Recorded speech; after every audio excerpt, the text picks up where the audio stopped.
are listening to Julia's Trucking Cafe News Hour. Welcome to Julia's Trucking Cafe. I'm Julia, your host. How are you doing? I hope you're doing great. In this week's news, a big rig plows through a bridge railing, killing a driver in a fatal plunge. A driver was killed after a semi-truck plunged off the side of a bridge in Louisiana Monday. The accident happened on October 21st at around 7:30 in Iberville Parish, Louisiana. According to Louisiana State Police, 50-year-old Mississippi truck driver John Cloninger was traveling west along Interstate 10 when he suddenly veered off the roadway and crashed into the I-10 Basin Bridge railing before plunging over the side and onto the ground below. Cloninger was found dead at the scene. Officers who responded to the crash reported that Cloninger was unrestrained at the time of the crash and sustained fatal injuries, end quote. According to Channel 9 News, an initial police statement suggested that officials believe Cloninger may have fallen asleep at the wheel, causing the crash, but investigators are still looking into the cause of the incident, and the possibility of drowsy driving was not mentioned in the official police report. A toxicology sample taken from Cloninger at the scene is still being analyzed, according to New Orleans Channel 2 News. And another truck driver plummets 30 feet while exiting a wrecked rig. A Missouri truck driver involved in a minor wreck was injured Monday, October 21st, in Tipton Ford, Missouri. According to the Joplin News, a motorist was traveling south along Interstate 49 near the Shoal Creek Bridge when it, quote, struck a deer in the roadway, lost control, and was struck by a semi, end quote, sending the semi-truck precariously close to the edge of the bridge. 28-year-old truck driver Matt Spellman was uninjured in the initial crash, but as he was exiting his wrecked rig, he fell nearly 30 feet off the bridge and onto the rocky shore of the Shoal Creek. Spellman is said to have been, quote, awake and alert, end quote, as he was loaded into the ambulance, but his current condition was not known at the time. And a truck driver was sentenced to prison for theft of meat. A California truck driver has been sentenced to prison for stealing a load of meat. 37-year-old truck driver Gingham Petition was sentenced to 15 months in federal prison on Monday, October 21st, after pleading guilty to one count of wire fraud in May of this year. According to the San Diego Tribune, Petition, probably, maybe Swedish, was working with a business in Olathe, Kansas under the false name of Robert Ivanov and was supposed to deliver the shipment of meat to 3 separate locations in California. Prosecutors say that Petition picked up the meat at a packing plant in Omaha, Nebraska, but never delivered it. Lovely. Yeah, that's grand larceny. And a truck driver firing a pellet gun while driving was taken into custody. A truck driver was arrested Tuesday, the 22nd of October, firing a pellet gun at passing motorists as he drove. Police say 31-year-old truck driver Leslie Dion Hines was driving down Highway 169 southbound near Road 400 when he began shooting a pellet gun at passing motorists through his open window. Police were called and quickly pulled him over. That's when Hines advised police there was a pellet pistol in the top bunk of a sleeper in the cab of his rig. Also inside the vehicle were found 2 open bottles containing an alcoholic beverage, end quote. 2 witnesses remained on scene, one describing Hines as, quote, putting the gun out of the window and pointing it at him, end quote. Police also say one of the vehicles, quote, had what appeared to be a bullet hole in the back windshield and the glass was completely shattered around it, end quote. Hines was taken into custody and charged with 2 counts of assault with a deadly weapon and transporting an open container of alcohol. Brilliant! Just frickin' brilliant.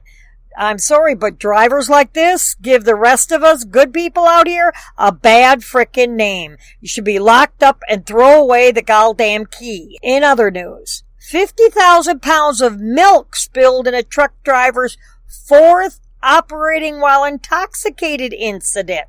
Now, see, this is 3 stories right in a row, back to back to back, and you wonder why I have a show named What in the World is Going On with Trucking? A truck driver is facing his 4th OWI charge after a wreck that spilled more than half of his 50,000-pound load of milk. The accident happened on October 23rd in Clinton Township, Wisconsin at around 2:45 in the morning. According to the news station, 49-year-old truck driver Mark Noble was hauling milk along the 8800 block of East Highway 67 when the rig suddenly left the highway and tipped over into a roadside ditch, trapping Noble inside the cab of the truck. More than half of the 50,000-pound load of milk was spilled in the incident, and Noble had to be rescued from the cab by firefighters who removed the truck's windshield in order to free him. Noble was unhurt in the crash. Police say that Noble showed signs of impairment on the scene and admitted to drinking alcohol earlier in the evening. He is issued several field sobriety tests and arrested on suspicion of his fourth OWI. Noble was booked in the Rock County Jail and was scheduled to appear in court that Wednesday. This episode of Julia's Trucking Cafe Trucking News Hour is brought to you by My Patriot Supply. As truck drivers, we all know what it's like to be at a shipper's or receiver's and have to wait to be loaded for hours on end. Am I right? Especially produce coolers, paper mills, grocery warehouses. That's why you need to be prepared with extra food in your truck. My Patriot Supply helps you stay prepared. Now, it's not what you're thinking. My Patriot Supply is delicious emergency food. I have some under my bunk. They have food kits that are good up to 25 years. And they come in a slim-line plastic tote with foil packages, easily Ziploc. You don't have to use the whole thing. And it can be stored in your food pantry or under your bunk. I could speak from experience after living through Hurricane Katrina and the people that survived Hurricane Dorian and all the tornadoes. We were without power for 10 days, my mother, my son, and I. If it weren't for the MREs that were flown into us, we wouldn't have had any food. And everybody that is in any kind of a disaster zone, y'all know what I'm talking about. Now, for a limited time, you could get a 1-week supply of food in a handy and neat-looking ammo can for just $39. And they even offer gluten-free food for under $100. All you need to do is go to my website at juliastruckingcafe.com, see on the top of the toolbar, Emergency Food Supply. Just click on that tab, scroll down, click on any of the pictures to find out more information. You insure your car, you buy health insurance, vision, and also dental. Why not buy food insurance? You need to stay prepared. Winter is coming. You don't ever know when the roads are going to be shut down because of icy roads, blizzard conditions. You need to have extra food. When you're not going to be able to go into a restaurant if the power is out. You need to have food in your truck. Always be prepared, and be prepared with My Patriot Supply. Now, in other news, a reckless BMW driver punishes truck drivers with multiple brake checks. A BMW driver with an apparent death wish is caught on camera delivering multiple brake checks on a Pennsylvania highway. The incident reportedly occurred on October 19th in Pittsburgh, Pennsylvania. The dash camera writes as follows, quote, I was traveling northbound on Interstate 79 on a sunny Saturday afternoon near Bridgeville. The BMW driver passed the truck, crossing into the exit lane, then cut over into my lane and brake checking me first. Next, the BMW decided to go into the left-hand lane to perform the same maneuver on the other truck, and then doing it again to me, causing me to swerve into the left lane, almost rolling my loaded truck over on its side. The BMW sped away. My truck loaded weighs about 74,000 pounds, which can't be stopped on a dime like most cars, end quote. And you can view the dash cam footage at the bottom of this article that I'll have in the show notes.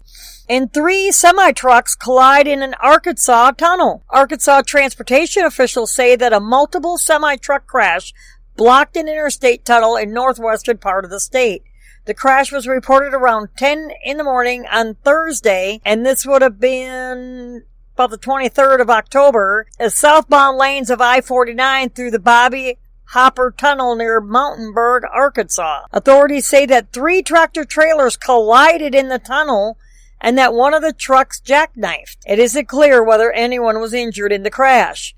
The incident resulted in severe traffic backups as crews worked to remove the crash trucks in the tunnel. Drivers were asked to avoid the area. The cause of the crash at that time remains under investigation. Truck fatalities are at the highest rate since 1988. Are ELDs to blame? Startling new data from the National Highway Traffic Safety Administration, or NHTSA for short, shows that large truck occupants are dying in crashes at the highest rate in decades following the implementation of ELDs regulations intended to increase highway safety. On October 22nd, the NHTSA released a report on crash fatalities in 2018.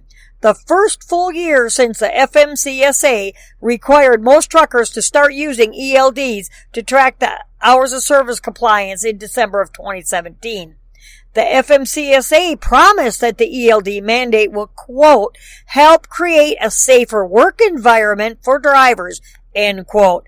While there was a 2.4 decrease in crash fatalities for all drivers, the NHTSA data shows that fatal crashes involving large trucks actually increased by 0.9%. Additionally, large truck occupant fatalities also increased by 0.8% to 885 in total for 2019. This marks the highest rate of large truck occupant crash deaths since 1988, when 911 people lost their lives. James Lamb of the trucking trade group Small Business and Transportation Coalition wrote to Congress in the wake of the release of the fatal crash data, asking for immediate suspension of the ELD regulations. Lamb argued that ELDs encourage truckers to speed to try to beat the clock, which in turn leads to an increased number of crashes.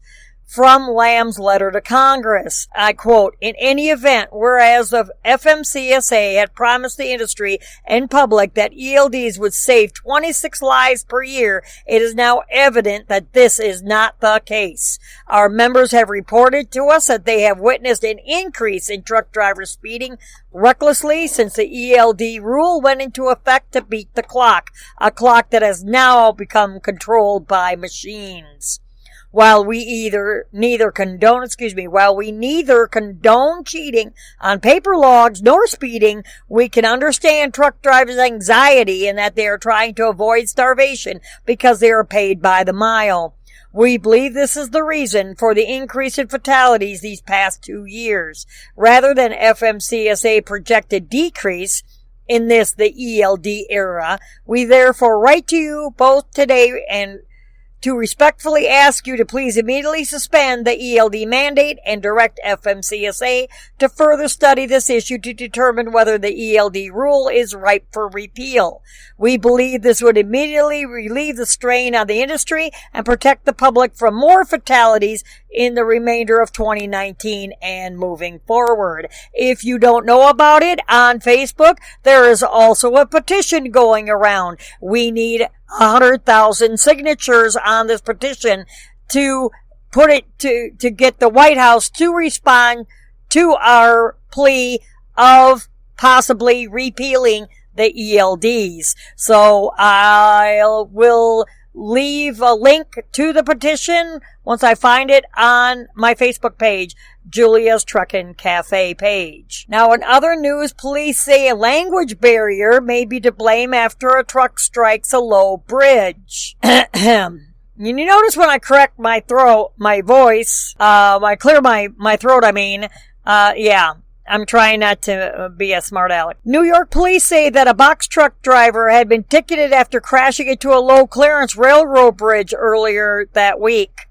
The bridge strike occurred just after 3:30 in the afternoon on Monday, October 21st in Salina, New York. The box truck, driven by 54-year-old Ohio-based driver Aiden M. Rahainen, I can't even pronounce his name, struck an Onondaga Lake Parkway Railroad Bridge marked at 10 feet 9 inches.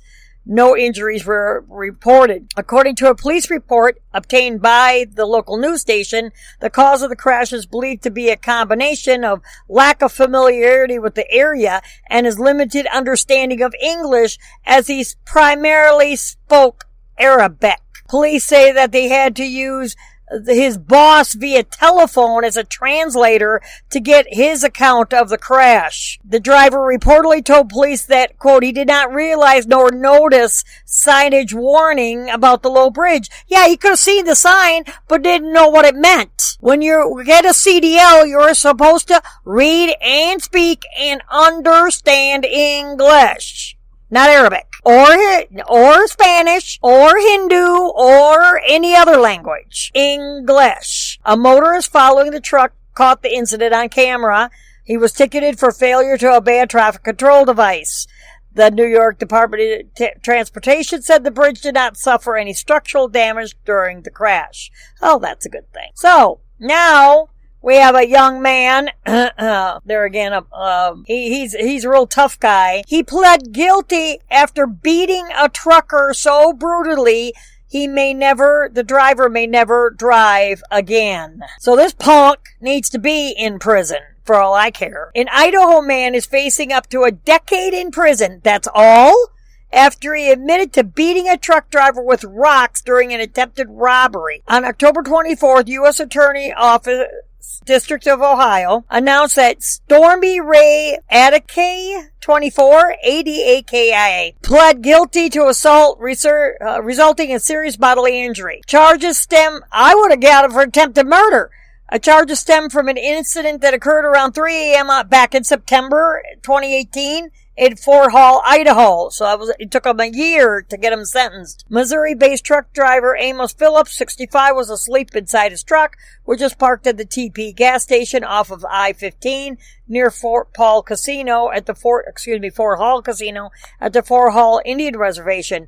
Phillips had visited the casino on a 34-hour restart. Phillips later told police that as he was sleeping, an unknown male, later identified as this Adake, broke into the cab of his truck and demanded money. When Phillips said that he didn't have any, Adake reportedly beat him with rocks in both hands. Phillips survived the brutal attack, but suffered a broken nose, a broken orbital eye bone. In other words, he busted out his eye socket, and a brain hemorrhage.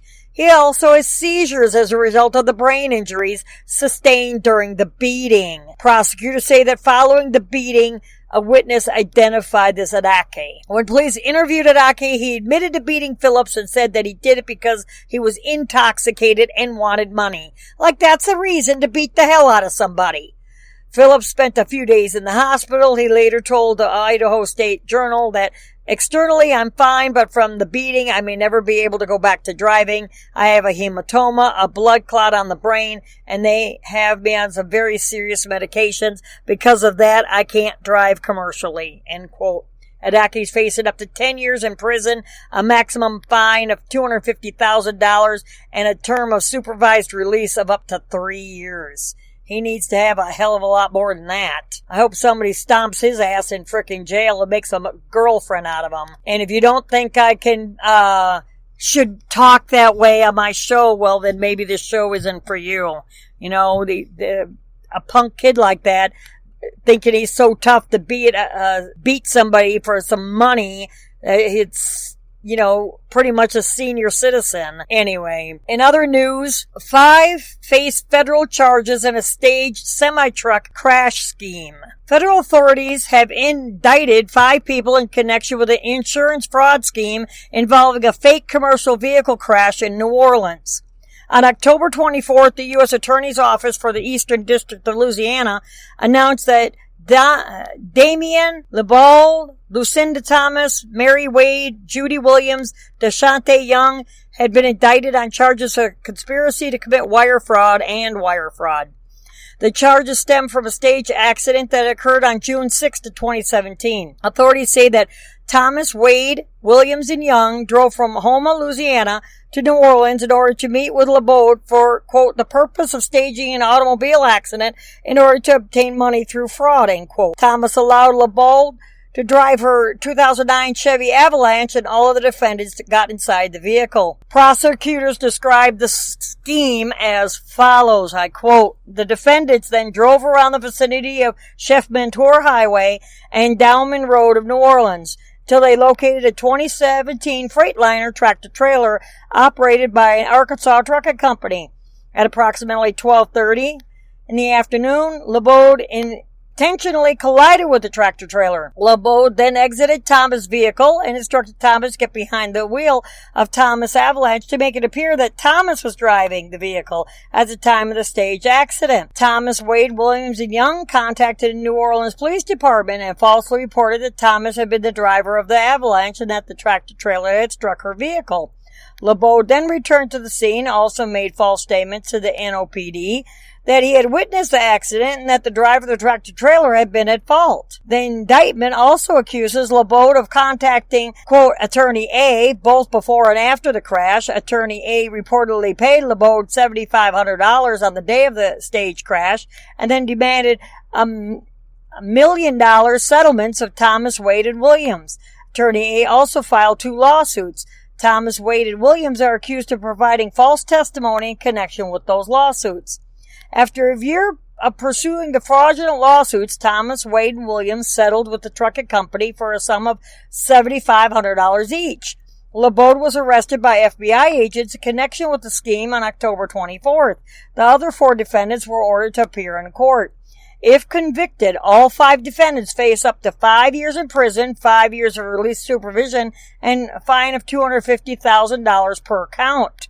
Earlier this month, the United States Attorney General's office stayed 3 lawsuits involving plaintiffs who said they were involved in crashes with semi-trucks in New Orleans due to a, quote, ongoing criminal investigation by the U.S. Attorney's Office that may involve this case or witnesses or counsel to this proceeding, end quote. If you remember a couple of weeks back, I reported on that.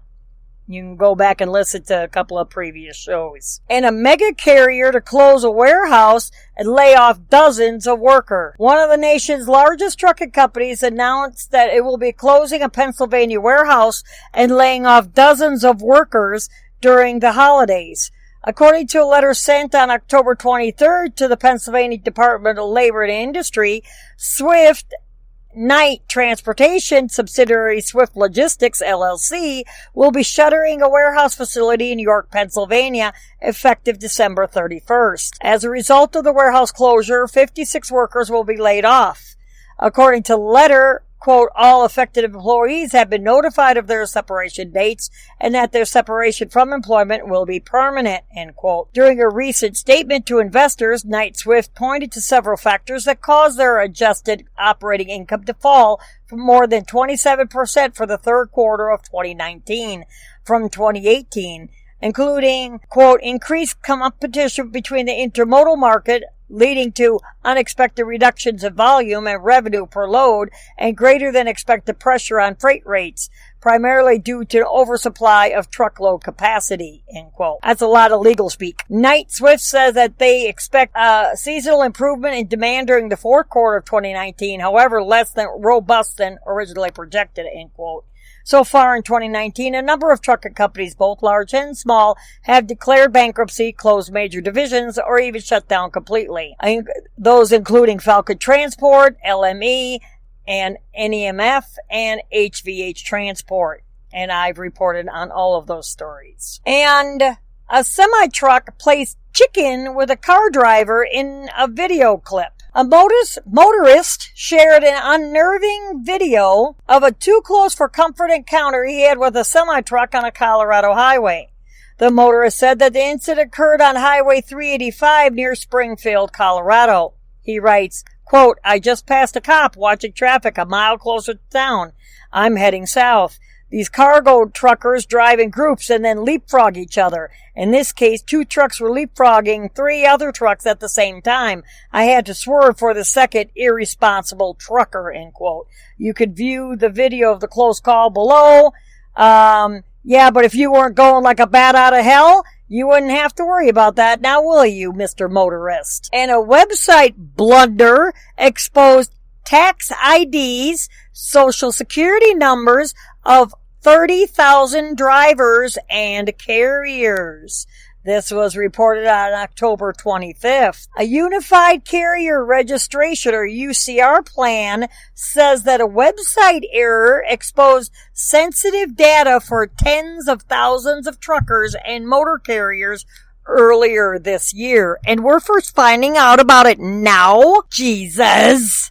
According to a recent press release posted on UCR website, during a 28-day period between March 1st and March 28th, a website vulnerability left the UCR registrant's tax ID number on the status bar of the web browser of the receipt created upon completion of the registration process in the National Registration System. UCR says that the tax ID website error impacts about 30,000 drivers and carriers.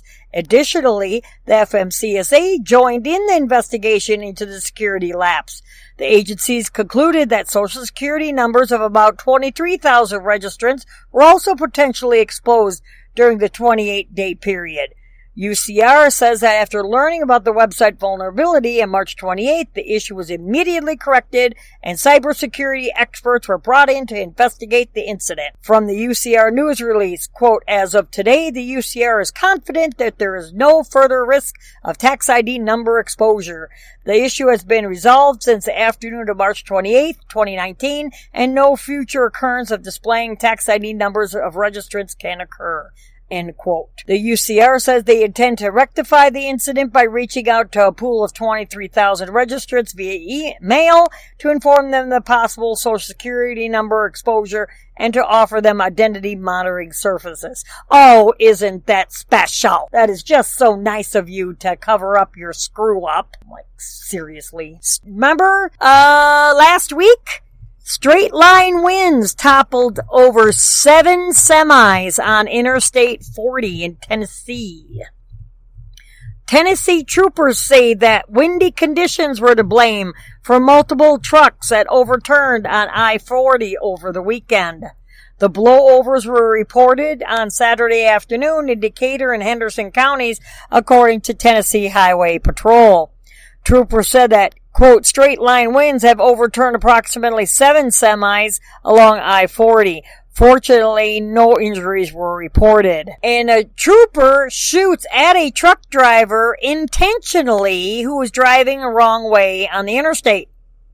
Troopers say that they became suspicious when a truck driver and a passenger switched seats just before a roadside inspection. Oh, you weren't supposed to do that. Dang it.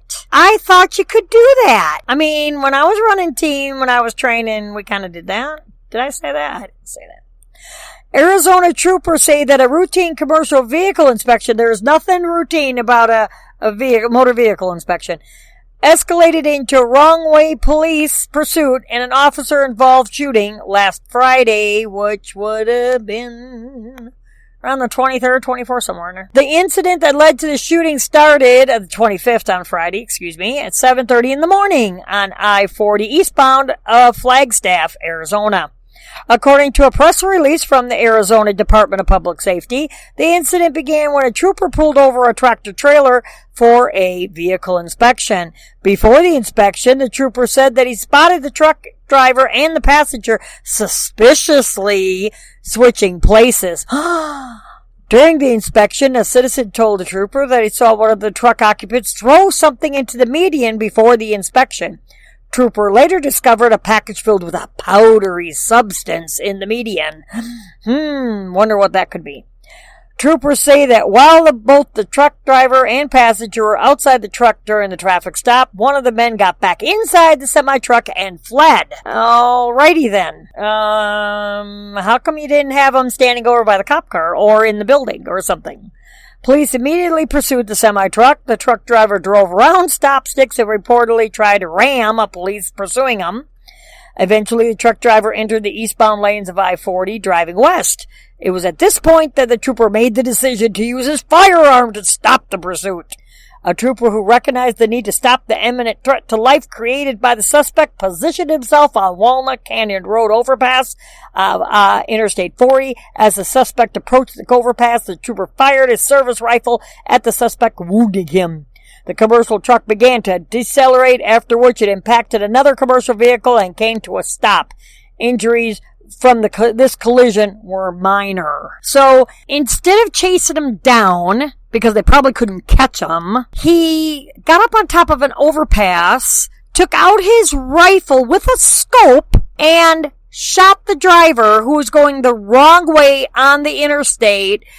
And luckily that truck didn't stop, it stopped and didn't mow over other vehicles and other cars and all this kind of thing. And the trooper thinks he did the right thing. What do you think? Leave a comment in the comment section. Did the trooper do the right thing? And some more news. Thousands of truckers asked Trump to immediately shut down ELDs. And this is that petition that I was talking about it just a few minutes ago. A petition asking the White House to immediately suspend ELDs has garnered thousands of signatures in just a few days. On October 25th, the SBTC, Small Business and Transportation Coalition, created a WhiteHouse.gov petition asking the U.S. government to intervene to suspend current ELD regulations in the wake of the new crash data that shows that fatal trucker crashes increased in the first full year of the ELD mandate.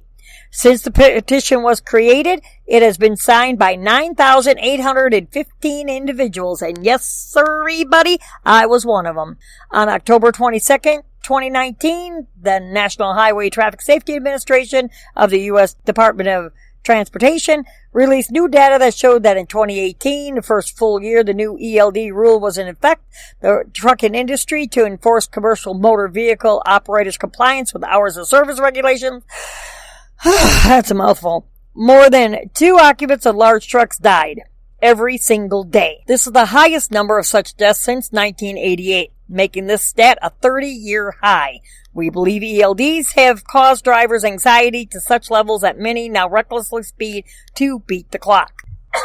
We call on the White House to direct the U.S. DOT to act on NHTSA findings and immediately suspend ELDs until unintended consequences can be studied to decide if the rule is ripe for repeal. Quote, when 10,000 people immediately go out of their way over the weekend to sign a petition, you know you're dealing with an issue that must be addressed. SBTC President James Lamb said, quote, that requires the President, Congress, the U.S. DOT, bureaucracy, and the media to feel the passion of members of the industry and to listen to their concerns, end quote.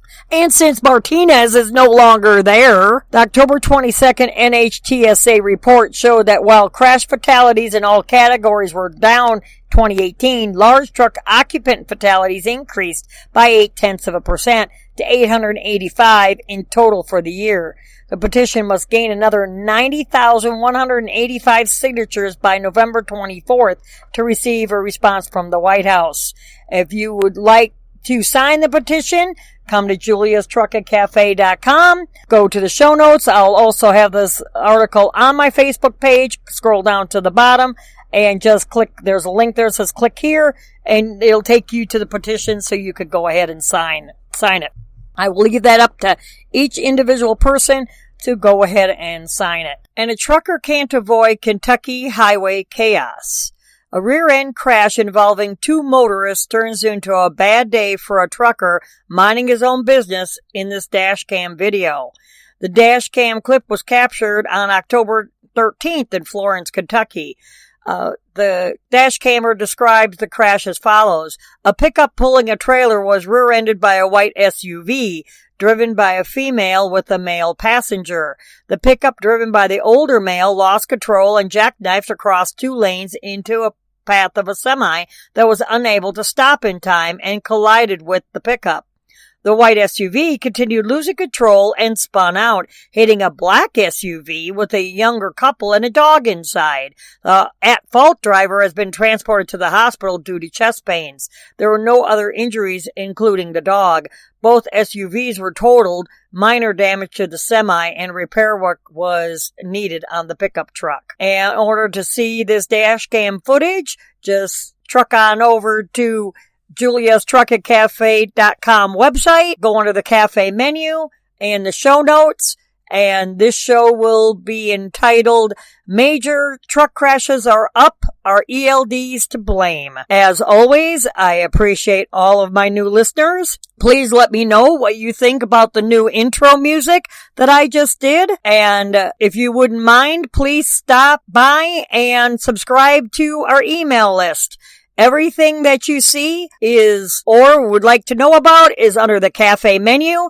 The shows, the show notes, subscription to the email list, cooking in your truck, all of it. Also, please check out our page of stupid things that drivers do.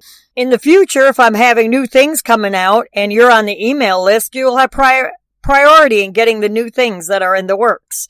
Before I forget, please feel free to leave a comment on the bottom of any episode that you listen to. I read each and every one. If you would like to hear me on a podcast app, I'm on iHeart. I'm on the Pandora app, YouTube, iTunes, Spotify, Spreaker, SoundCloud, and many more.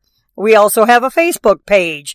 Stop in and say hello. And don't forget to join our discussion group at Julia's Trucking Cafe Regulars.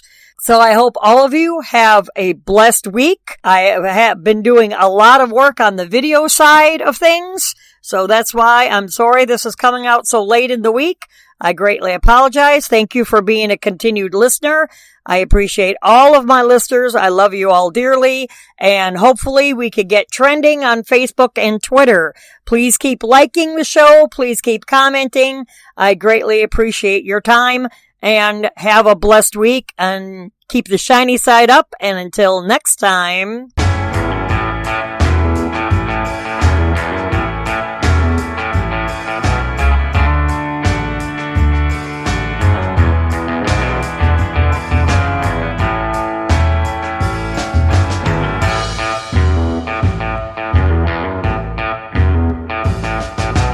You have been listening to Julia's Trucking Cafe Truckin' News Hour.